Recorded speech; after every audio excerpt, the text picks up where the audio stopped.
Fala pessoal, tudo bom? Hoje nós temos um bate-papo aqui, eu, Alex Leite, diretor aqui da Live University, vou bater um papo com o Rogério e eu vou pedir para ele, logicamente, se apresentar e falar por que desse nosso bate-papo que, pessoal, eu tenho certeza que vai ter muito insight para vocês na contratação de serviço. Esse é o nosso bate-papo de hoje, contratação de serviço. E vocês vão ver que tem muita coisa que muita gente na área de compras ainda não faz. Rogério, muito obrigado. Seja muito bem-vindo aqui ao nosso bate-papo. E eu quero que primeiro você se apresente, quem você é, a empresa Atlas que você trabalha, qual o foco do negócio. Bom, obrigado, Alex. Boa tarde, pessoal, também pelo tempo aqui para a gente conversar. Hoje a ideia é a gente poder falar um pouquinho de serviços, né? Entrar um pouco nesse mundo que tem muito detalhe e que a gente acaba deixando muita oportunidade na mesa. Eu sou sócio-diretor da Atlas. A Atlas Inovações é uma empresa focada em serviços, então a gente tem consultoria, a gente tem tecnologias voltadas para esse segmento, sempre ajudando a área de compras a identificar novas oportunidades, buscar melhorias para que a gente possa ir trabalhando com um jeito inteligente o processo de negociação e gestão dos terceiros. Então, acho que hoje à tarde a ideia é a gente dividir um pouquinho experiência sobre serviço, falar de muita coisa legal que está acontecendo na legislação e que impactam esse serviço e que podem ajudar os compradores aí que estão nos assistindo. Perfeito. Não, e aí você falou um negócio importante, né? Que é ajudar a otimizar e reduzir. Acho que esse é o drive de muita área de compras, né? Que é conseguir reduzir. Lógico, a gente quer aquele tão sonhado saving que a gente quer todos os dias. E muitas vezes a gente foca em conseguir save na área de serviço, assim como a gente foca em conseguir save na área de produto. Aliás, né, se a gente pegar, né, Rogério, uma tendência natural, e não é tendência desse ano da pandemia, igual a gente está falando de transformação digital, se a gente pegar uma tendência dos últimos 10 anos, 15 anos, é um aumento do número de serviço, ou seja, de terceirização, de BPO, que vem ocorrendo, né? Hoje a gente fica muito naquele make or buy, né? Será que eu faço com o produto ou já terceirizo, né? Então a gente tem exemplos que são simples, fala, puxa, portaria, limpeza, segurança, muita gente já faz isso há muito tempo, o serviço. Né? Logística, muita gente também já faz a terceirização da logística há muito tempo. Mas tem coisa que é mais recente, né? Do tipo MRO, né? Quando a gente pensa em MRO, antigamente a gente comprava todo o material. Hoje em dia a gente já está terceirizando para que uma outra empresa opere toda a parte de MRO da minha indústria, por exemplo, aqui, né? E assim a gente vai com uma leva de serviço que cada vez mais empresas terceirizam esse serviço. Então, isso é uma tendência e acho que vai continuar. Você concorda ou não?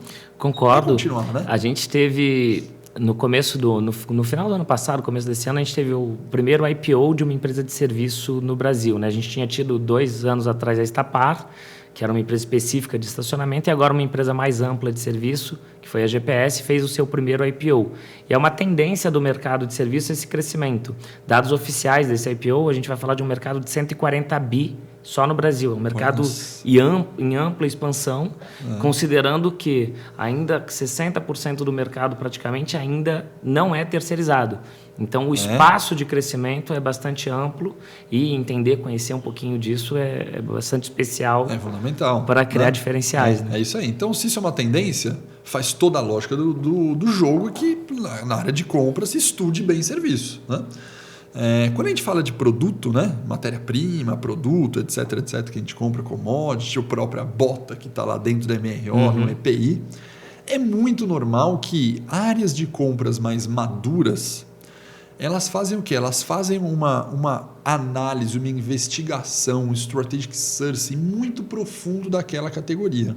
Isso chega ao quê? Chega a ele fazer várias matrizes lá de investigação de qual o poder, né, de barganha que tem, qual é a categoria, se é um alavancável, se é um estratégico, se é crítico ou não crítico, mas também ele chega a um nível de descer ali num cost breakdown, ele vai num TCO, no Total Cost Ownership, ele com essas informações em mão passa isso para frente para pegar de todos os fornecedores a cotação disso aí, faz aquela... Para quem conhece, aquela famosa técnica do cherry picking, né? Para quem conhece. Quem não sabe o que é o cherry picking, pessoal?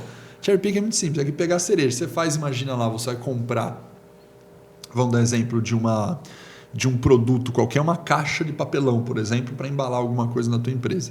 Você vai pegar a caixa de papelão, você fala quanto de matéria-prima foi aqui, quanto tem de frete, quanto tem de tributo, quanto tem de mão de obra, você pega essa categoria, compara 3 fornecedores e se um fornecedor fala que a mão de obra dele está mais barata aqui e o outro está mais cara, que a outra matéria-prima do papelão está mais barata aqui ou está mais cara aqui, que o outro fala que o tributo dele está aqui, você fala, cara, eu quero pegar o melhor de cada um, eu pego um item do fornecedor 3, um item do 2, um item do 1 e crio uma composição, falo, nossa, se eu conseguir acertar a negociação aqui no melhor de cada um, eu vou ter um belo de um saving para negociar. E para quem já atingiu a maturidade, isso é muito comum, né? Para quem já atingiu essa maturidade, ter um foco na Strategic Services com essa ponta bem detalhada aqui. Porém, a realidade de serviços é diferente dessa. Normalmente, o que eu conheço é o cara cota o serviço com um fornecedor com 2 e com 3, vê ali o mais barato, negocia o bloco inteiro sem fazer, né, um TCO, sem fazer um cost breakdown, sem usar o cherry picking, e quando pensa no reajuste anual, vai para algum índice. Né? E acho que, sei lá, chute, 95% no mercado deve comprar serviço desse jeito. A realidade que você vai nos dar essa opinião é que, na verdade, isso está deixando dinheiro na mesa. Exatamente. Na prática é engraçado quando você fala do nível de maturidade da área de compras com o produto e ele vai cada vez mais se especializando, entendendo. Isso. Quando a gente fala de serviço, o mercado está indo na contramão disso. Então, para as categorias básicas, limpeza, segurança, manutenção básica ali predial, é comum a gente ver as empresas fazerem algum tipo de abertura de custos, ter algum tipo de cost breakdown. Mas quando a gente vai para serviços mais técnicos, cada vez mais a gente enxerga as empresas falando, olha, eu contrato serviço, eu compro com serviço, não me importa se ele está fazendo com 5, com 4, com 3, importante é a entrega do serviço. E isso faz com que as boas práticas de compras, que aí a gente vai falar do cost breakdown, ele comece a ser abandonado. O que, na visão de compras, não deveria acontecer. Quando a gente fala de comprar serviço como uma área de operações que recebe aquele contrato, é muito inteligente falar da gestão por serviço. Lógico. Né? Porque o foco desse cara da área de operações eu vou falar de uma maneira um pouco mais caricata de propósito, estou me livrando do problema. Exatamente. Eu estou me livrando aqui do negócio que eu tenho que ficar administrando, isso aqui dá muito trabalho. Cara, eu vou lá, compro o serviço, não administro mais essas pessoas, não administro serviço, faço lá um acordo de nível de serviço, chega tudo pronto para mim. Me livrei de uma demanda de tempo grande que eu tinha. Exatamente. Só que quando a gente olha para compras, se livrar, entre aspas, disso, acaba sendo prejudicial para o processo de contratação. Que seria a mesma lógica de pensar no produto e falar, nossa, que legal, vou comprar esse produto. Bom, eu compro o produto pronto, não fabrico mais em casa, beleza. Então quer dizer que você não precisa mais negociar, fazer cost breakdown, nada disso. É exatamente isso. As pessoas vão abandonando a ideia do cost breakdown. Então, no exemplo da bota, do MRO, é como se eu pegasse a bota e falasse assim, olha, só me interessa quanto custa. Eu não vou olhar composição, eu não vou olhar variável, eu não vou acompanhar indicadores que fazem modificação no preço. Óbvio que a bota acaba sendo um item mais básico, mas quando a gente vai para itens mais complexos, é muito comum a gente ver isso na indústria, esse acompanhamento mais pesado no produto. E no serviço a gente abandona isso quando a gente vai para esse conceito de contratar serviço. E quando isso acontece, acaba se deixando muito dinheiro em cima da mesa. Perfeito. E aí eu vou dar alguns exemplos aqui, vou explicar um pouquinho do porquê que isso acontece. O que acaba acontecendo hoje no dia a dia? O fornecedor, quando ele vai negociar com uma empresa, ela normalmente usa o índice do contrato e ele faz um pleito, muitas vezes, de dissídio. O que é o dissídio? É o reajuste salarial, que acontece todos os anos. Reajuste salarial, reajuste de benefícios, e ele faz um pleito de aumento. Mas junto com esse aumento, normalmente a gente tem mudanças de legislação. A gente tem mudança na parte tributária, a gente tem mudança na parte previdenciária e a gente tem mudança na parte trabalhista. E o comprador, muitas vezes, não tem o subsídio dessas mudanças. Não é core dele acompanhar eu não isso. diria que muitas vezes, eu diria que a grande maioria das vezes, porque acompanhar isso é uma loucura, é outra esfera, né? Exatamente. E dentro da empresa, às vezes, as áreas parceiras da área de compras têm essa informação. Teria informação, como, por exemplo, a área tributária, Exatamente. como a área de RH. Pode ser que esses caras saibam das alterações. Isso, esses caras, na verdade, eles fazem esse trabalho olhando para o próprio processo da empresa. Isso. Então, você tem uma área tributária que vai olhar créditos de PIS e COFINS dela. Mas ela não está olhando no processo de compras de serviço, por exemplo, que existem uma série de créditos que o comprador não conhece, não é o core dele conhecer isso, e ele não acaba discutindo isso com o fornecedor. E quando eu vou abandonando esse conceito de cost breakdown, eu cada vez mais vou me distanciando disso. Então, um exemplo, quando eu pego um CD e eu falo, olha, eu compro por caixa movimentada. Esse foi o indicador que eu quis comprar, porque é o indicador que eu consigo monitorar na ponta para fazer o pagamento. Mas o que é um ofensor de custo do terceiro? O ofensor não é a caixa que ele movimentou, é a quantidade de pessoas, a empilhadeira nesse caso e o combustível da empilhadeira para ela operar. Então, se eu perco essa visão, eu vou perdendo as linhas que podem gerar redução. Então, voltando para a parte do imposto, o que acontece nesse exemplo da operação de CD? O custo da empilhadeira, o custo do combustível é o crédito tributário de PIS e COFINS do fornecedor. O que isso quer dizer na prática? Se o contrato custa R$100 mil e R$20 mil é o custo mensal da empilhadeira e do combustível, ele deveria cobrar PIS e COFINS em cima de 80. Só que o comprador, como não conhece isso, como está abandonando o cost breakdown, ele acaba pagando em cima de 100 na conta do fornecedor. Isso vira a margem que ele está colocando no bolso. Hoje, só para exemplificar, no Brasil, para qualquer serviço, não importa qual atividade fim do serviço, todo custo de equipamento, material e insumos aplicados à execução do serviço é crédito tributário do prestador de serviço. Então, qualquer conversa com a área tributária da empresa, provavelmente o tributarista falaria isso para o comprador. Mas acaba que a área de compras executa o seu processo, não tem interação com essa área, no exemplo do tributário, e acaba deixando dinheiro sobre a mesa. Um outro exemplo, quando a gente vai para o DP, quando a gente vai para o RH. A área de RH acompanha a convenção coletiva. Natural, ela acompanha a convenção coletiva da própria empresa. Isso. Ela não acompanha a convenção do terceiro. Porém, as mudanças que vêm acontecendo também impactam no custo. Então, a gente teve várias mudanças importantes no tempo. Então, exemplo, empresas que estão no setor offshore. É muito comum a gente ter escala 15x15, 4x4, que a gente vai chamar de escalas de compensação. Para qualquer segmento. Só para dar um exemplo, desse 15x15, 4 é 15 lá dentro da plataforma, em alto mar, por exemplo, 15 em terra. Exatamente. Né? Só para dar um exemplo para quem não é do ramo. É isso aí. E aí o que acontece? Isso é uma escala de compensação. Ele trabalhou mais horas do que os 8 por dia, então naturalmente ele está compensando. Para todas as empresas, uma escala muito comum de compensação, 12x36. Eu trabalho 12 horas consecutivas, folgo o dia seguinte, folgo 36 horas. O que acontece com as escalas de compensação? Teve uma mudança na lei, e isso o RH da empresa sabe. Tá? Só o comprador que às vezes não recebeu essa informação e acaba não usando isso no processo de contratação, que vai dizer o seguinte: primeiro, todo mundo que trabalha em escala de compensação não recebe mais hora extra em feriado. Segundo, todo mundo que trabalha em escala de compensação não recebe o que a gente chama de extrapolação de hora noturna. O que é isso? Na lei, a hora noturna ela vai das 10 da noite até as 5 da manhã. Mas existe uma lei complementar que é lógica e faz bastante sentido, que é o seguinte: olha, eu continuei trabalhando, eu não fui embora às 5 da manhã, eu fui embora às 7. Então, eu continuei em jornada noturna às 6 e às 7 da manhã, por mais que a lei estabelecesse que às 5 acabava. O que houve na reforma trabalhista? A reforma mudou isso e falou, olha, para escalas de compensação, a mais famosa é 12x36, mas para qualquer escala de compensação, o funcionário que passar das 5 da manhã não recebe mais extrapolação de hora noturna. O que significa dizer? Se o cara entrava às 7 da noite, saía às 7 da manhã, no exemplo de 12x36, ele não recebe mais hora noturna das 5 às 7. São 2 horas noturnas a menos. E muitas vezes o comprador não se beneficiou disso. Ou outra mudança. É comum nessas escalas de compensação você ter o que a gente chama de intrajornada remunerada. O que é intrajornada? É a hora do almoço. É uma hora que a gente para uma refeição, para um descanso. O que acontece nessa hora? Teve uma mudança na lei também que diz o seguinte: essa hora, quando trabalhada, ela passa a ser uma hora indenizada. O que isso quer dizer? Não incide encargo social e trabalhista sobre ela. Na prática, FGTS, INSS, pró-rata de 13º, de férias, se eu me afastar por acidente de trabalho, maternidade, cálculos rescisórios, nada disso mais incide sobre essa hora. Só que essa hora é paga como hora extra. Então, você pega um cara que trabalha 12 horas, se ele faz a hora do almoço dele 1 hora trabalhada e recebe como hora extra, a gente está falando de 2 horas. Então, num total de 12 horas, você tem 2 horas que não incide nenhum tipo de encargo social e trabalhista.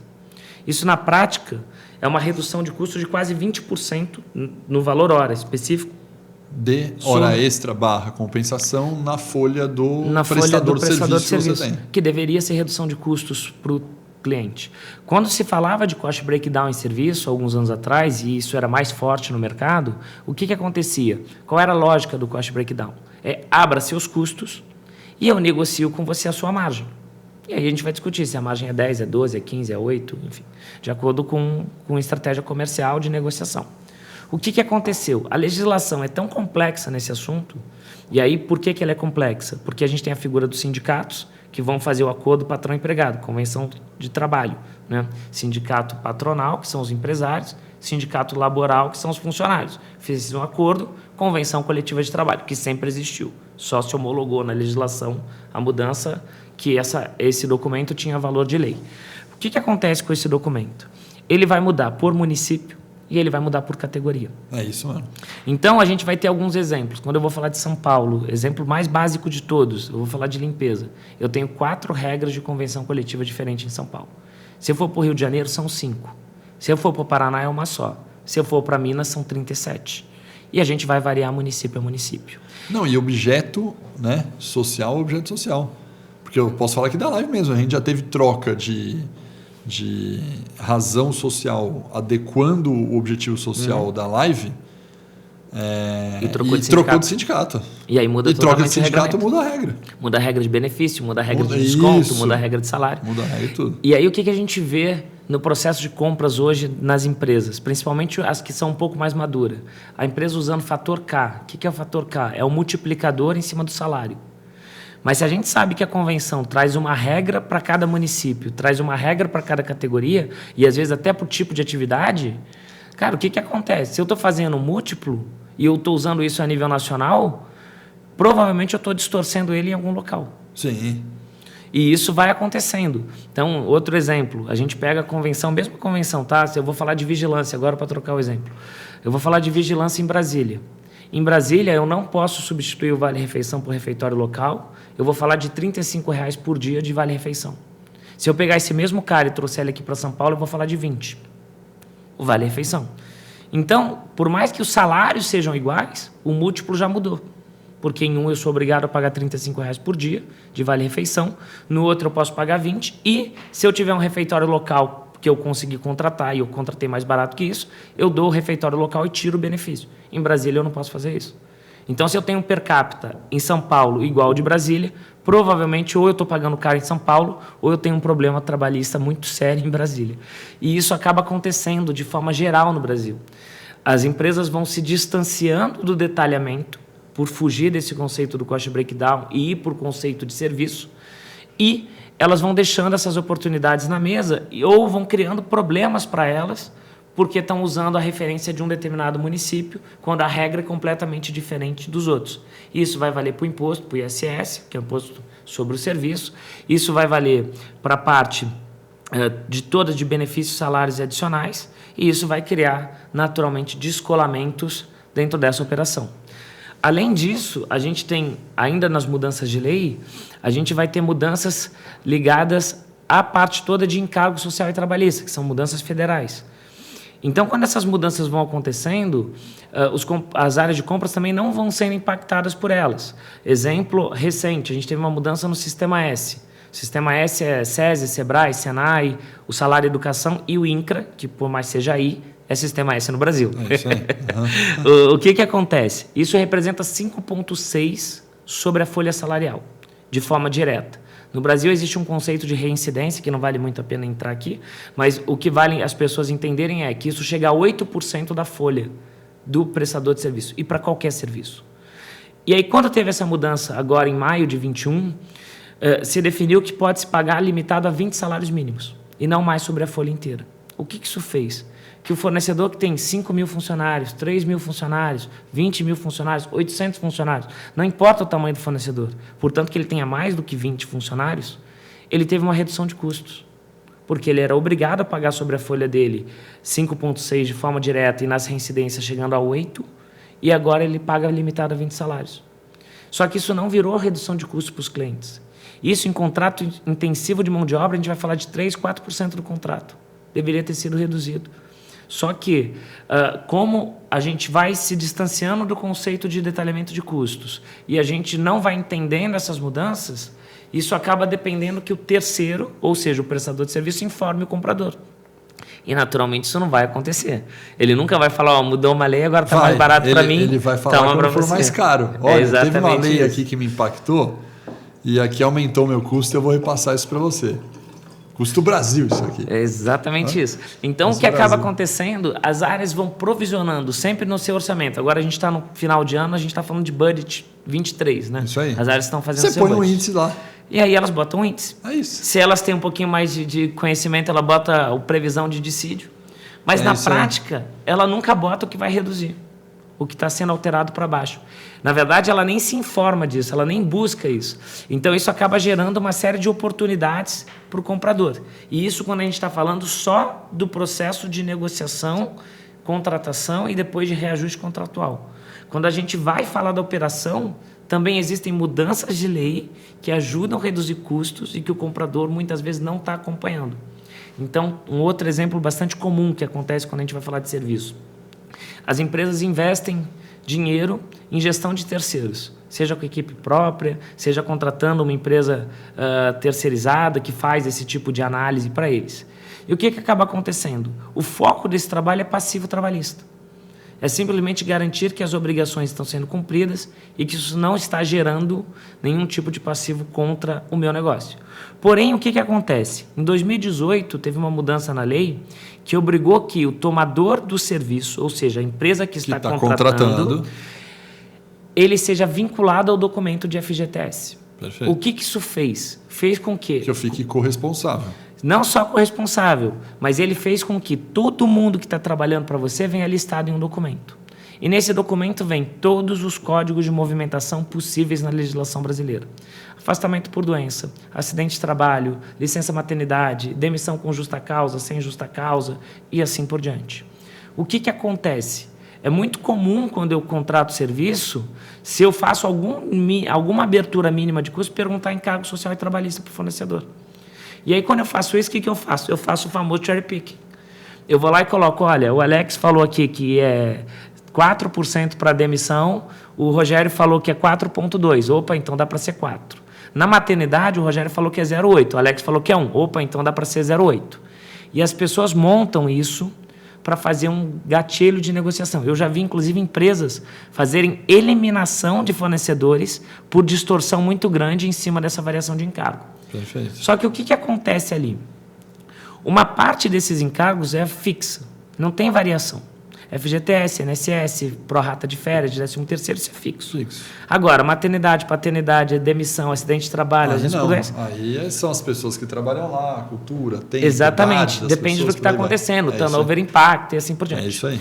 O documento de FGTS, desde 2018, traz linha a linha quem foi movimentado. Então, uma simples leitura nesse documento, você consegue dizer o seguinte: fornecedor, você que provisionou 4 de demissão, você gastou 2. Você que falou 0,8 de maternidade, você só teve um caso de maternidade. No montante de pessoas que eu tenho aqui, isso deu 0,2. E quando a gente começa a medir isso, o que a gente começa a ver no mercado? Empresas que pagavam encargos 70, 75, 80, têm seus fornecedores usando encargo na média em 63, 63. Só nessa diferença, a gente está falando em alguns casos de 15 pontos percentuais de redução de custos. Perfeito. Então, deixa eu ver. Vamos começar a traduzir tudo isso aí, certo? Apesar de estar bem claro, mas foram vários exemplos aí que você deu. Sim. Mas antes de traduzir, eu vou fazer a seguinte pergunta. Eu não sei se o que você está falando, pelo volume que você está explicando técnico para nós aqui, se você usou uma palavra que a galera começou na área de compras, começou a abandonar a estratégia de cost breakdown para serviço e faz isso para produto. Eu não sei se começou a abandonar ou se falta conhecimento e competência para fazer. Por que eu estou separando essas duas coisas depois da tua explicação? Porque você fazer o básico do cost breakdown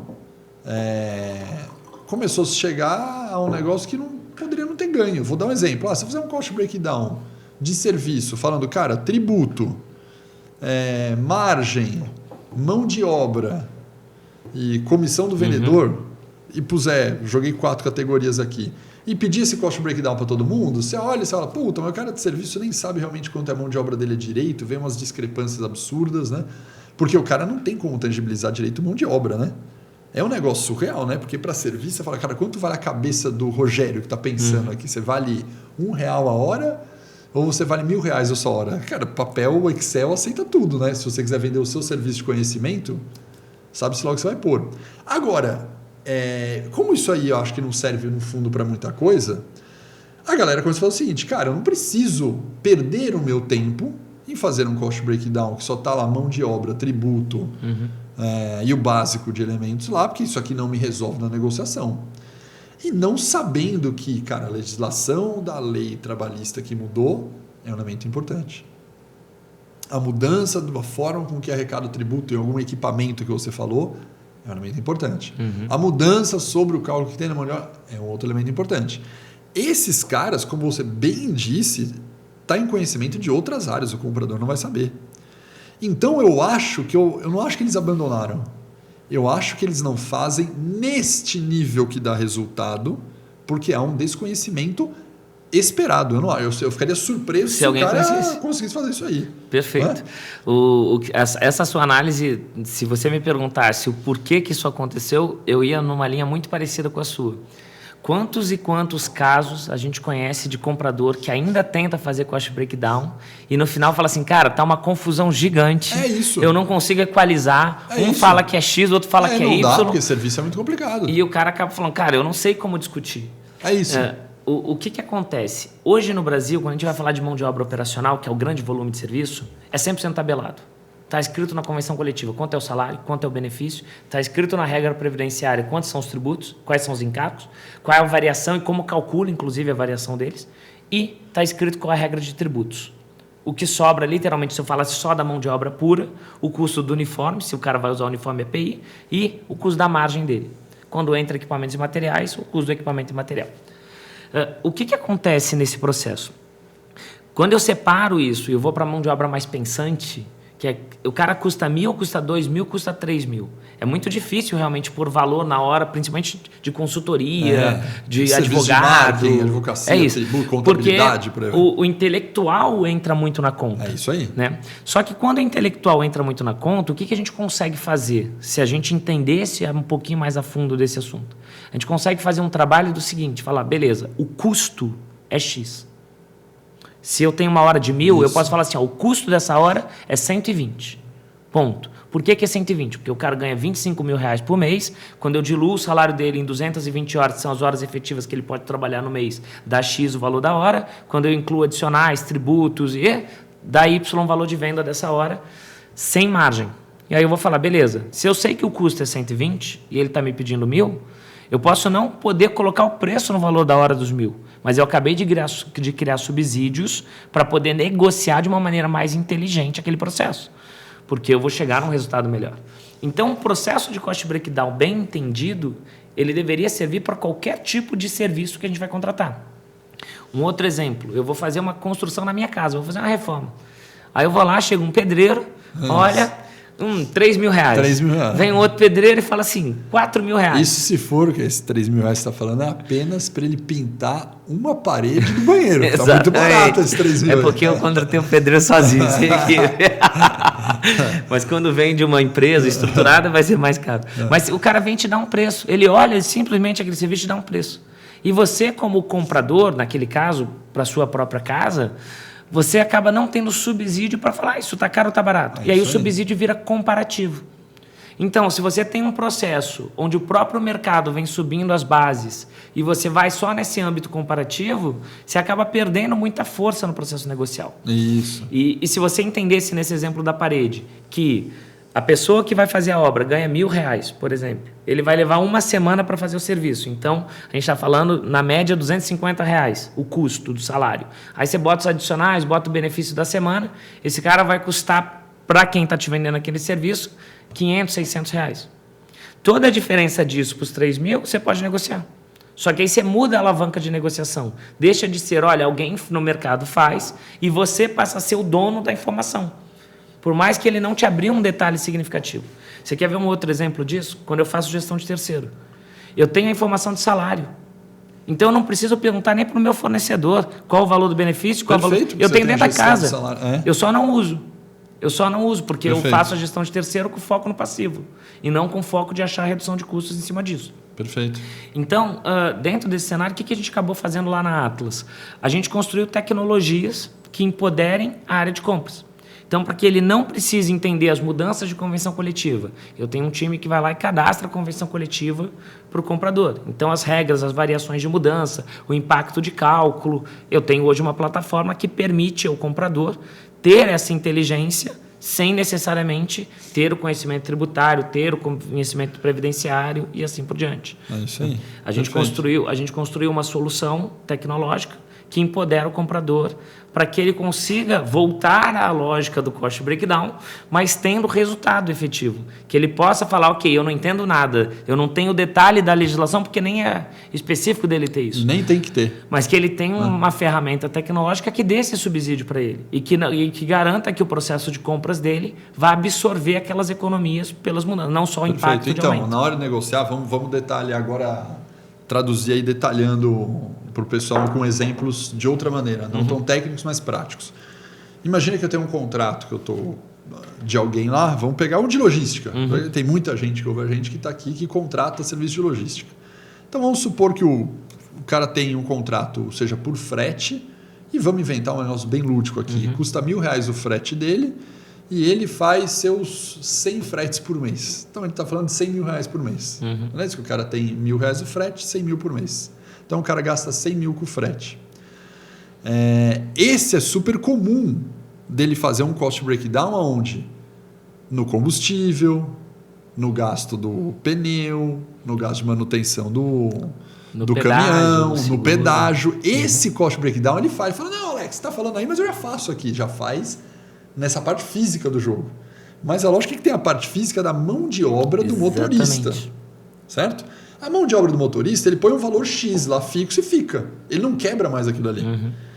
Então, quando a gente olha essa mudança de legislação, significa, por exemplo, vou pegar aqui um exemplo lúdico, que se mudou alguma regra para esse motorista que é seu contratado e que tinha adicional de horas noturnos, que é o exemplo que você deu, e essa empresa gastava com o motorista, vamos inventar um valor aleatório aqui, R$5.000, porque tinha um adicional de hora noturna aqui, essa empresa de logística que você compra, ela passa a gastar R$4.500 com aquele motorista. Aí aquela empresa economizou R$500 porque não paga o adicional noturno para aquele motorista do jeito que pagava, economizou R$500. Acontece que esses R$500 você não pegou de desconto na renovação do contrato que você teve. O cara de repente colocou o diesel mais caro, o teu contrato subiu, e você não mexeu na mão de obra. Pelo contrário, o cara ainda põe dissídio em cima da mão de obra. O dissídio da classe dos motoristas, vou inventar, vai ser de 6,5%. Então vai aumentar a mão de obra em 6,5%, mais o diesel, mais o pneu, mais não sei o que, o seu contrato subiu. Sendo que, na verdade, apesar do dissídio, pode ser que tenha caído 15%, 20% do valor da mão de obra do motorista naquele momento. Aí, de duas uma, né? Ou essa empresa que você compra sabe disso, a área tributária /RH dessa empresa de logística sabe, fez uso disso e passou a pagar R$4.500 para o seu motorista e obviamente não avisou você, comprador, que você está tendo esse desconto teu próprio, ou essa empresa de logística também pode ter comido bola e ela não sabe que esse negócio mudou.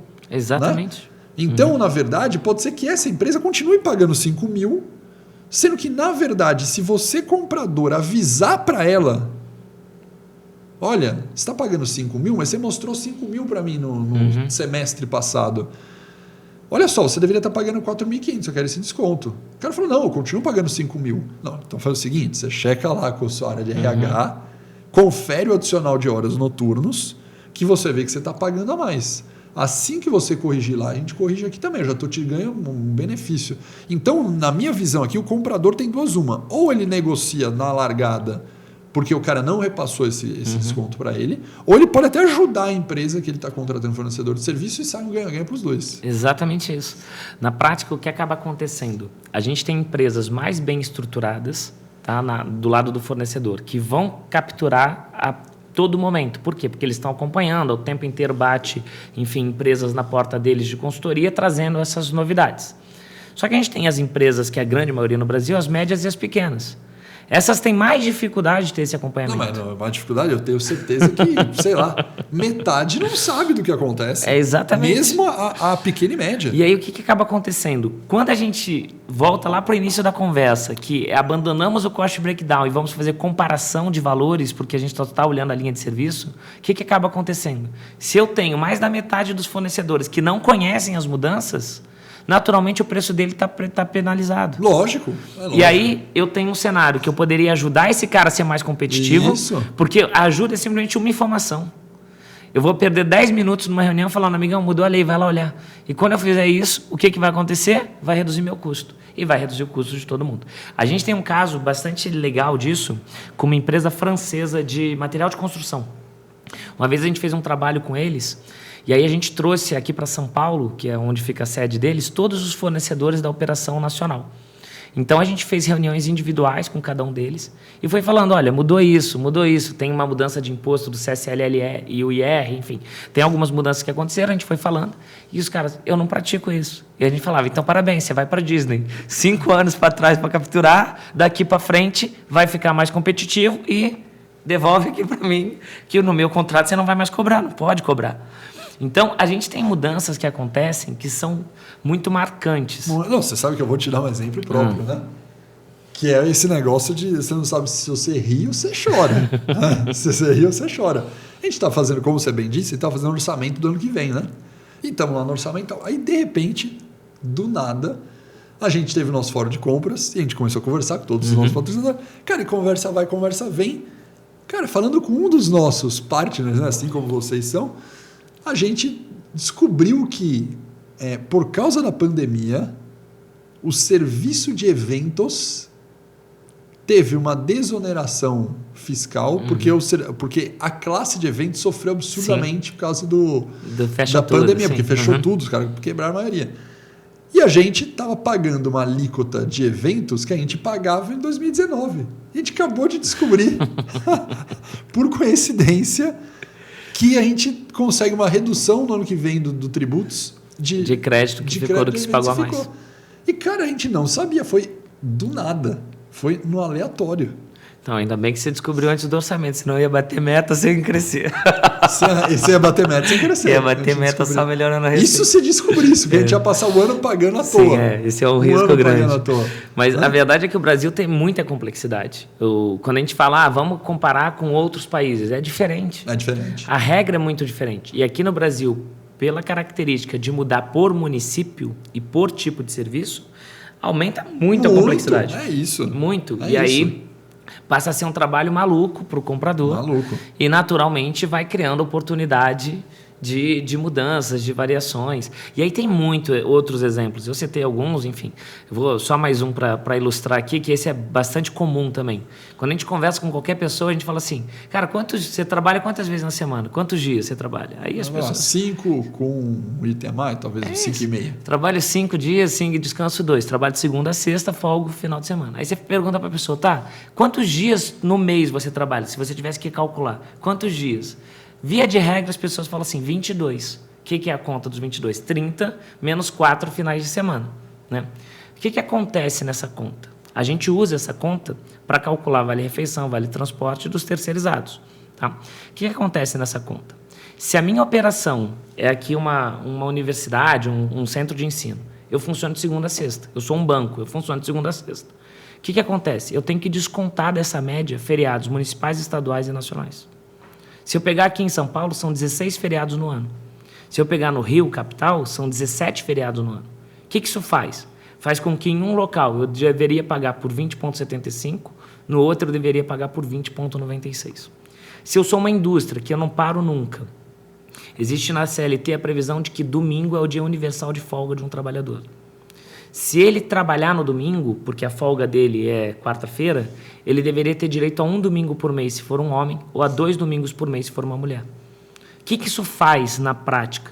Isso diminui o número de dias de benefício que essas pessoas vão receber. Só que a gente usa as médias. Por quê? Porque é complexo mapear quantos feriados tem em cada município.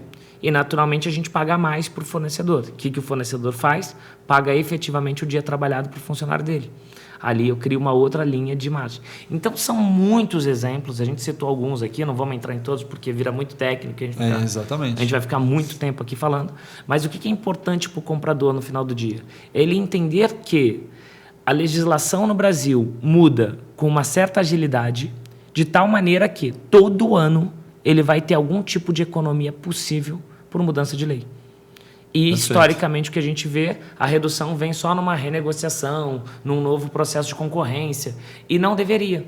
Ela deveria vir num processo de reajuste contratual, simplesmente falando, olha, teve essa mudança na lei para cima, que foi o dissídio, mas, em contrapartida, teve essa e essa para baixo. Então, reduz o meu custo. Ou o dissídio de 10%, que foi o caso do ano passado, em média, você vai me aplicar só 2%. E aí a negociação não é para o fornecedor, olha, eu só consigo pagar 2%. Não, é técnica. Amigão, mudou aqui. É isso aí. E aí muda o guidance do comprador. O comprador passa a ter força no processo. Ele deixa de ser, entre aspas, pedinte, falando, olha, eu só consigo pagar isso, me ajuda. E ele passa, com fatos e dados, ser o dono da negociação. Mas, enfim, é algo que o mercado precisa voltar a olhar com carinho. Eu vou reforçar, eu concordo com a tua frase, mas eu acho que é mais forte. Eu acho que o mercado deve começar a fazer com carinho e não voltar a olhar, porque o que se fazia lá atrás não era com esse nível de profundidade e ganho que tinha. A gente fazia num elemento mais básico. A gente nunca estourou, vamos dizer assim, explodiu o cost breakdown dessas categorias previdenciárias, trabalhistas e legais, né? Porque elas são complexas, elas fogem da competência do cara. No final das contas, dá para perguntar para o seu tributário? Dá para perguntar para o seu RH? Dá. Mas eu acho que não vai ser o suficiente. Porque, no fundo, tem todo um conhecimento e um know-how de você saber fazer essa composição do cost breakdown da maneira correta que você tem ganho e estar o tempo todo acompanhando. Portanto, não dá para almoçar uma vez com o cara do RH e falar, e aí? O cara não sabe nem falar o que é o e aí. Vai precisar da Atlas, entendeu? Ou de algum parceiro que consiga entregar essa informação, a não ser que a estratégia da empresa seja viável. A empresa é tão grande, né, na hora de compras, que ela consegue focar 1, 2 ou 3 headcounts, que são compradores específicos de serviço, que compram pouca coisa, e que esse cara passe a se atualizar em cima disso, porque é tão importante e relevante no spend da empresa, que aquele cara virou um especialista não só, vamos dar um exemplo, não só de serviço de marketing ou jurídico, mas ele também virou um especialista previdenciário, trabalhista e em benefícios fiscais que tem. Aí a empresa consegue sobreviver sem. Sim, né?